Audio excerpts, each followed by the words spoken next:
There's nothing exciting about a waiting room. And when I say waiting room, most likely many of us have the same image in our head. The room you wait in before seeing a doctor or a dentist.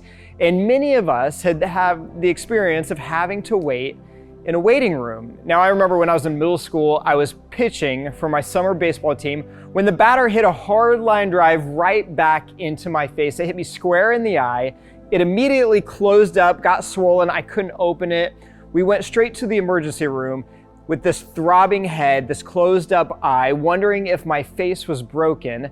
And I sat in the waiting room and I waited and I waited and I waited some more. Any doctor or RN that came out of the room, I wondered, is this for me? Am I next? And we often are put in this position in life in which we're waiting and waiting and waiting for whatever it is that we're hoping for. Maybe it's a totally different stage of life, the hope of marriage or kids or retirement, or you're just waiting patiently on God to end whatever trial or suffering that you're going through.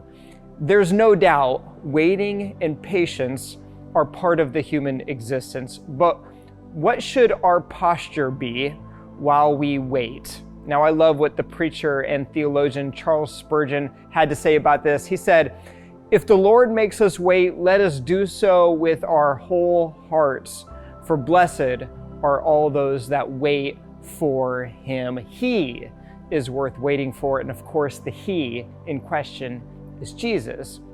When we wait for him, when we lean on Jesus while we are in the waiting room, we are free from anxiety, from worry and anger and resentment.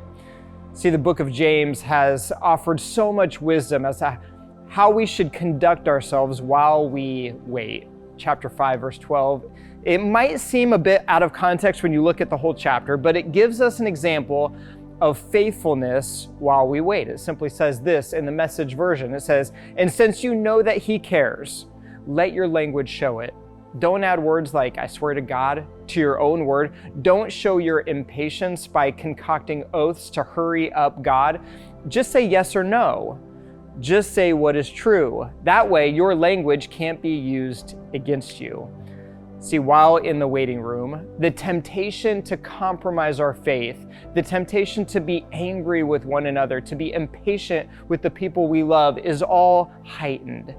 But we are reminded that when we wait on Jesus with our whole heart and are present, and that we're present in the waiting, we will be led by his Spirit, and our faith can actually grow. No matter what waiting room you are in, no matter what that waiting room is like for you, we can lean on Jesus and we can stay faithful.